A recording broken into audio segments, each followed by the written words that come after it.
예수님의 이름으로 인사드립니다. 오늘 2021년도 두 번째 주일 예배 하나님께 달려갑니다. 특별히 벽돌 헌금 지난주에 22장을 하나님께 올려드렸습니다. 모든 분들께 감사드리고 이 같은 행진이 계속되기를 예수님의 이름으로 축원합니다. 이 시간 준비하신 귀한 헌금 하나님께 올려드립니다.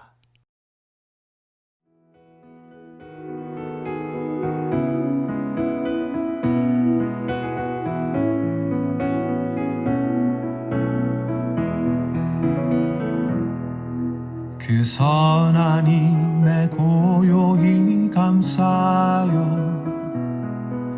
그 놀라운 평화를 누리며 나 그대들과 함께 걸어가네. 나 그대들과 아내를 여네. 지나가 넘을 어둠의 날들이 무겁게 내 영혼 짓눌러도 오 주여 우릴 외면치 마시고 약속의 구원을 이루소서.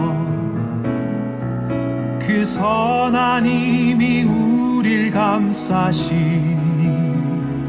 믿음으로 일어날 일 기대하네. 주 언제나 우리와 함께 계셔.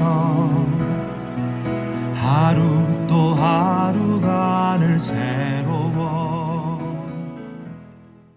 아버지 하나님, 다시 주일이 왔습니다. 주님께서 허락하신 이 두 번째 주 첫 번째 일인 주일을 하나님께 올려드리며 하나님의 말씀을 받기 사모하는 마음 가지고 귀한 물질 시간 드렸습니다.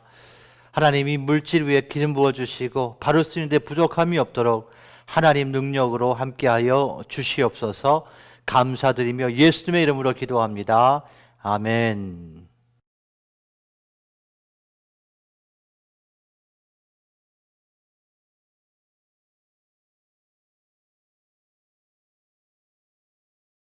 예수님의 이름으로 인사드립니다. 자, 오늘은 일상의 영성이라는 제목으로 같이 은혜 나누기 원합니다.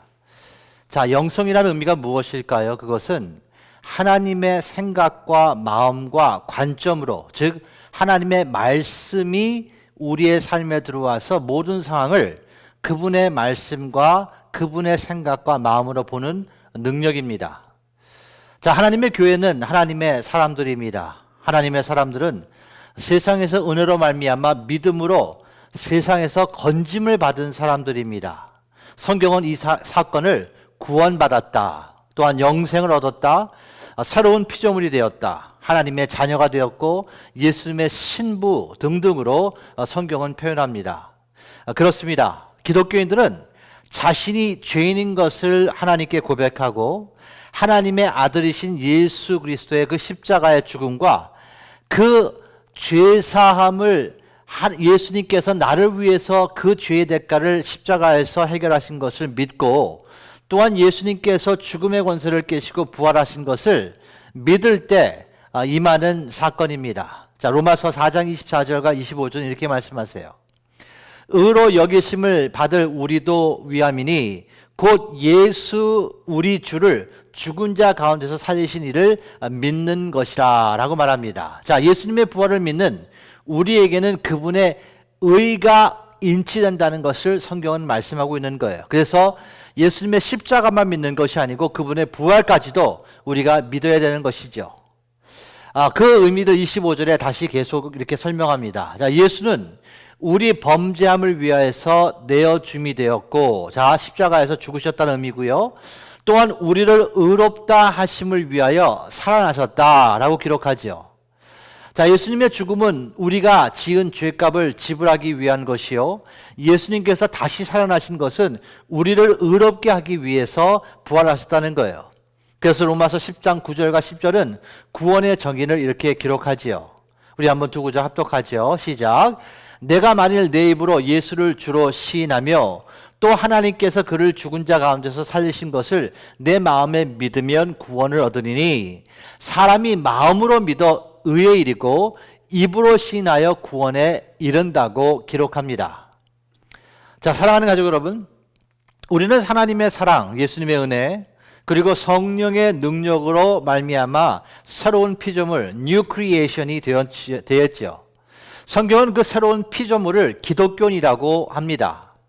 십자가로 향하기 전에 예수님께서는 하나님 아버지께 드린 기도를 통해서 우리를 이렇게 표현하셨습니다. 요한복음 17장 14절입니다. 내가 아버지의 말씀을 저에게 주었사오매. 자, 제자들에게 아버지의 말씀을 주셨다는 거예요. 그리고 세상이 저희를 미워하였사오나 이는 내가 세상에 속하지 아니함 같이 저희도 세상에 속하지 아니함을 인함이니이다. 이렇게 하나님께서, 예수님께서 말씀하세요. 자, 예수님께서는 내가 세상에 속하지 아니하였기 때문에 너희도 기독교인들도 세상에 속하지 아니했다고 말씀하십니다. 즉 소속이 다르다는 것이죠. 우리의 소속은 세상이 아니라 천국인 것을 말하는 거예요. 즉 마지막 주소가 바뀐 사건이 은혜의 사건입니다. 자, 하나님께서는 기독교인들에게 그 은혜의 사건을 일상을 통해서 증명하라고 하십니다. 그 은혜의 사건은 증명하는 그 삶이 예배의 삶이죠. 성경은 그 예배를 일주일에 한 번 교회 건물에 와서 드리는 예배 차원을 넘어 호흡하며 생활하는 모든 일상이 예배가 되어야 된다고 명령하십니다.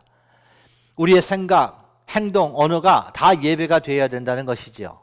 가정, 직장, 사업체, 또 교회에서 이 모든 삶이 예배가 되어야 된다는 것이에요. 즉 우리는 일상의 영성이 반드시 필요하다는 것을 오늘 말씀해 주십니다.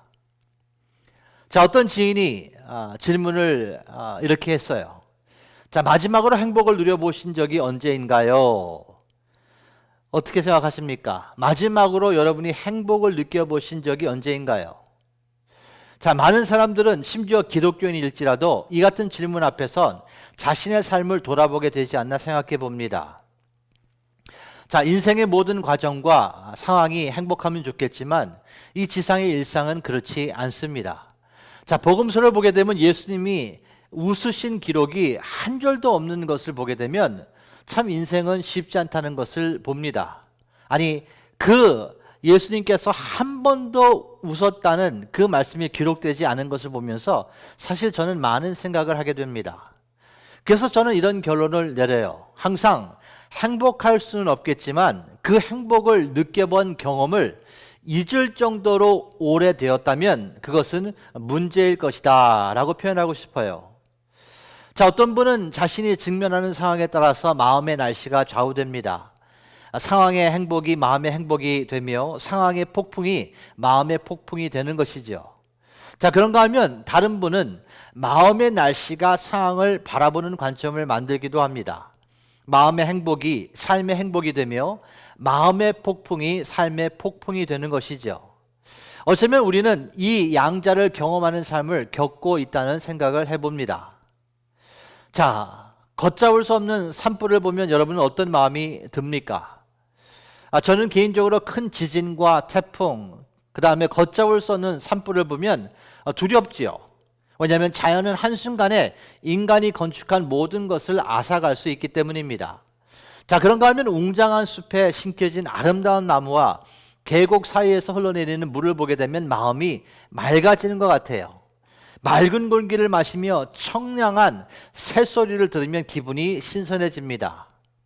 사랑하는 가족 여러분, 성경은 이 자연을 창조하신 분께서 자신을 이 자연을 통해서 나타내신다고 기록합니다. 자, 로마서 1장 20절 말씀이에요.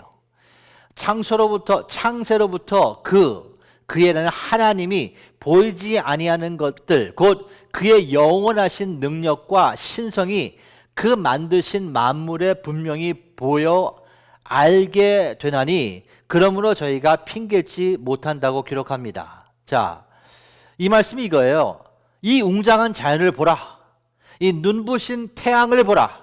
넓은 바다를 보라. 누구든지 이 자연을 보면 전능하신 하나님이 없다고 핑계하지 못할 것이다 라고 기록하는 것입니다. 여러분 혹 극한 작업이라는 TV 프로그램을 보신 적이 있습니까? 그 TV 프로그램을 보게 되면 어부들이 그 공통적인 멘트가 생각이 납니다. 그들은 이렇게 말해요. 오늘도 바다가 주시는 것만큼 저희는 잡아갑니다 라고 이렇게 얘기합니다. 자, 이 말을 들으면서 정말로 인생은 노력만 가지고 부족하다, 하나님의 은혜가 필요하다라는 생각을 다시 해봅니다. 자, 사랑하는 가족 여러분, 자연 안에는 따스한 햇빛만 있는 것이 아니라 살을 태울 만큼 뜨거운 강한 햇빛도 있지요. 우리의 땀을 식혀주는 솔솔이 부는 바람도 있지만 시속 100마일이 넘는 강풍도 있습니다. 농사에 필요한 이른 비와 늦은 비가 있는가 하면 삽시간에 임하는 소나기를 통해서 홍수가 나기도 하지요. 자, 그렇다면 왜 하나님께서는 이 모든 날씨를 허락하셨을까라는 질문 앞에 서보기 원합니다. 그 답은 다 필요하기 때문이에요. 자, 매일 태양만 비춘다면 그 장소는 어떻게 될까요? 그 장소는 사막이 됩니다. 또한 매일 비가 오면 침수가 납니다. 또한 바다에는 반드시 태풍이 필요하다고 하지요. 왜냐하면 그 태풍이 바다를 정화시켜주기 때문에 그렇습니다. 아마존 깊은 산에는 정말로 독한 곤충들이 많이 산다고 합니다. 그래서 세상은 그곳에 나무를 벌초하지 못한다고 하지요. 그런데 이것을 아십니까? 그곳의 나무들이 모든 인간들이 필요한 산소의 상당량을 생산해낸다는 것이요. 아마 그곳에 독한 곤충들이 없었다면 인간은 벌써 그곳에 있는 나무들을 다 벌목했을지도 모르겠습니다. 자, 우리의 인생도 말입니다. 저는 동일한 은혜가 적용된다고 생각해요. 항상 행복할 수 없고 그렇다고 항상 불행하지도 않습니다. 항상 건강한 것도 아니고 그렇다고 항상 아픈 것도 아니지요. 하나님께서는 행복과 불행을 허락하셔서 당신을 바라보게 하시는 거예요. 행복할 때 찬양하고 불행할 때 기도하라고 하시는 것이죠. 행복을 통해서 불행을 가르쳐 주시고 불행을 통해서 행복을 가르쳐 주십니다. 하나님께서는 건강과 병마를 허락하셔서 당신을 바라보게 하십니다. 건강을 통해서 사역하게 하시고 병마를 통해서 당신을 바라보게 하십니다. 자, 이 내역을 기록한 전도서 7장 13절과 14절을 소개합니다. 하나님의 행하신 일을 보라. 하나님이 굽게 하신 것을 누가 능히 곧게 하겠느냐. 형통한 날에는 기뻐하고 공고한 날에는 생각하라. 하나님이 이 두 가지를 병행하게 하사 사람으로 그 장래일을 능히 헤아려 알지 못하게 하셨느니라 라고 기록합니다. 즉 형통과 공고를 통해서 인간의 한계를 체험하게 하고 그 한계를 인정하게 함으로 또 그것을 인정함으로 모든 것의 주인 되시는 하나님을 바라보라고 말하는 거예요. 자연의 섭리를 통해서 배우는 교훈은 하나님 그분 자체라는 것이죠. 자, 그분은 우리에게 오늘 이렇게 말씀하십니다. 그분은 우리에게 당신께 오라고 말씀하세요. 마태복음 11장 28절부터 30절입니다. 수고하고 무거운 짐진 자들아 다 내게로 오라. 내가 너희를 쉬게 하리라. 나는 마음이 온유하고 겸손하니 나의 멍에를 메고 내게 배우라. 그러면 너희 마음이 쉼을 얻으리니 이는 내 멍에는 쉽고 내 짐은 가벼움이라 하시니라. 이렇게 말씀해 주세요. 사랑하는 가족 여러분, 정말 특별하지 않다고 생각하는 일상이 매우 특별하다는 것을 인식해야 합니다.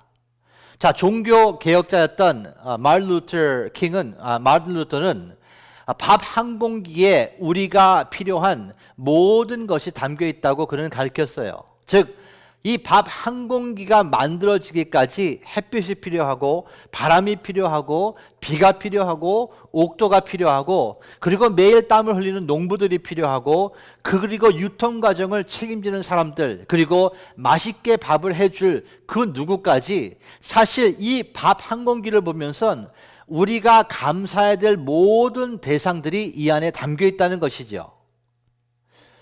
그렇습니다. 밥 한 공기를 가만히 묵상하다 보면 그 안에 우주가 담겨 있는 것을 보게 됩니다. 하나님의 사랑과 은혜가 담겨 있는 것이에요. 인간의 수고가 담겨 있는 것입니다.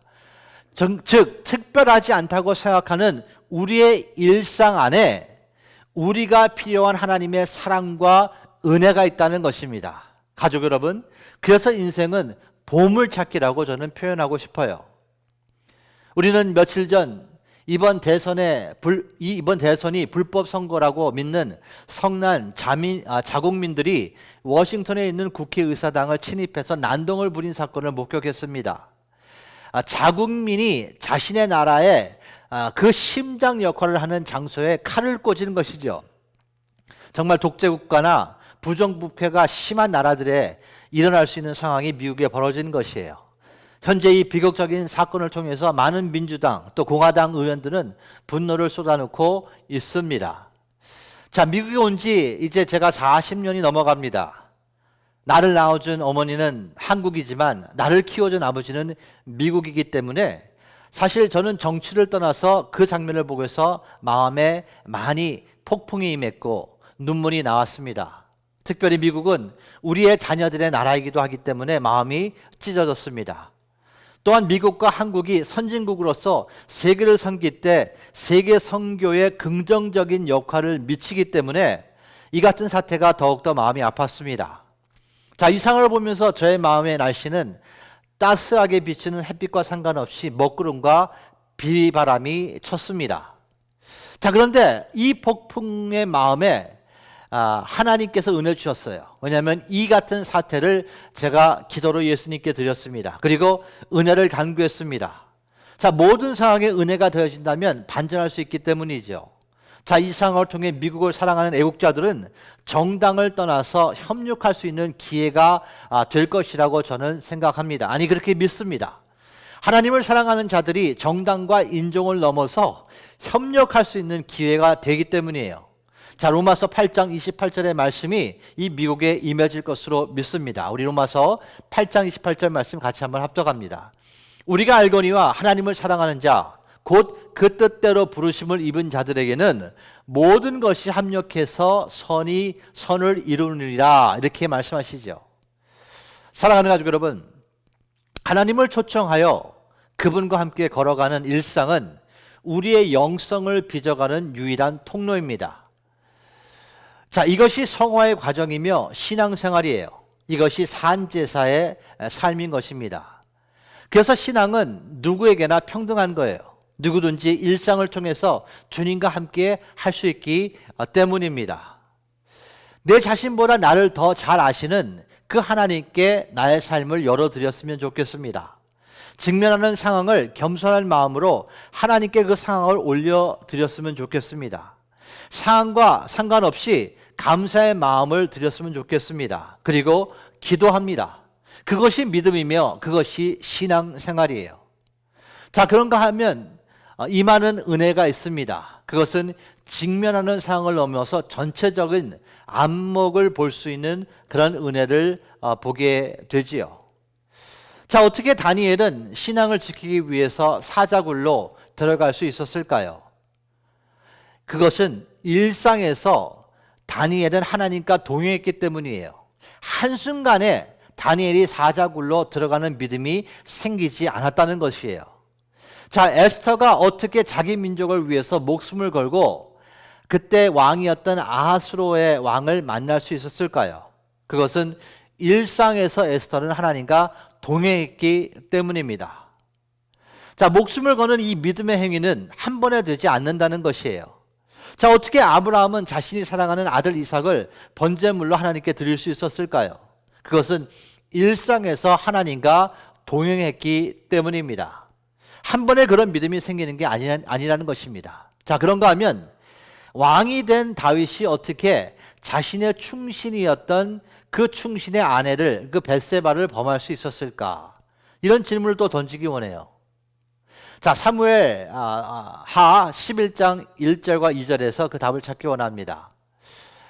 해가 돌아와서 왕들의 출전할 때가 되매 다윗이 요압과 그 신복과 온 이스라엘 군대를 보내니 저희가 암몬 자손을 멸하고 라빠를 에워쌌고 다윗은 예루살렘에 그대로 있느니라. 저녁 때에 다윗이 그 침상에서 일어나 왕궁 지붕 위에서 거닐다가 그곳에 보니 한 여인이 목욕하는데 심히 아름다워 보이는지라, 이렇게 기록되어 있습니다. 자, 태평성대를 이룬 다윗 왕은 이 상황에서 하나님과 동행한 일상의 흔적을 찾아볼 수 없어요. 자, 전쟁의 머리가 돼야 되는 그 위치가 왕이었습니다. 그런데 다윗은 왕이었지만 전쟁에 출전하지 않고 신하들만 보냈습니다. 즉 자신의 위치에서 벗어난 것이죠. 그리고 그는 저녁 때 일어났다고 기록하고 있습니다. 자, 무슨 의미입니까? 자, 요즘식으로 말한다면 밤새 술 마시고 비디오 게임하고 유튜브 채널 보다가 새벽 4, 5시에 잠을 잔 거예요. 즉 밤낮이 바뀐 것을 지금 성경은 기록하고 있는 것입니다. 자, 다윗은 한때 말입니다, 새벽 기도했던 사람이었습니다. 그는 하나님의 임재 안에서 하루가 그 어느 곳의 천일보다 더 낫다고 고백한 정말 하나님 마음에 합한 사람이었어요. 그런데 이런 다윗이 어떻게 이렇게 되었을까? 그것은요, 잘 경청하십시오. 일상의 신앙이 무너져서 일상의 영성을 상실하게 된 것이에요. 한순간에 이게 무너진 것이에요. 그래서 일상의 영성이 무너지니까 나태하고 하나님과 동행하는 흔적이 없었다는 것이죠. 그 결과가 죄를 범했다는 것이에요. 자, 그렇다면 예수님을 낳은 마리아와 그의 남편 요셉은요, 차일드 데디케이션을 하러 아기 예수와 함께 성전에 올라갑니다. 쉽게 말하자면 유아 세례를 받으러 이제 성전에 올라간 거예요. 그런데 성전에서 시므온이라는 사람을 만나게 됩니다. 그런데 이 시므온이라는 사람은 이 단번에 아기 예수를 보는 순간 그분이 메시아인 것을 알았어요. 그리고 그는 이렇게 선포합니다. 누가복음 2장 30절부터 32절이에요. 내 눈이 주의 구원을 보았사오니 이는 만민 앞에 예비하신 것이요 이방을 비추는 빛이요 주의 백성 이스라엘의 영광이니이다. 이 시므온이라는 사람은 이렇게 선포합니다.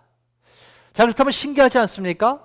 어떻게 시므온이라는 이 사람은 예수님을 메시아로, 그것도 아기인데 아기 예수님을 보고 어떻게 그분이 메시아인 것을 인식할 수 있었을까요?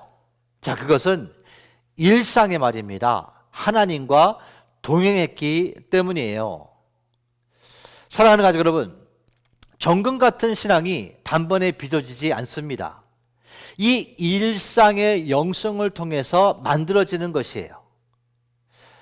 정말 참 감사한 것은 우리 OFC는요, 비록 어렵고 힘든 상황이지만 정말 열방을 위해서 또 이 로컬 선교를 위해서 거리 선교와 또 독거노인 선교를 위해서 정말 벽돌 헌금을 시작했지 않습니까?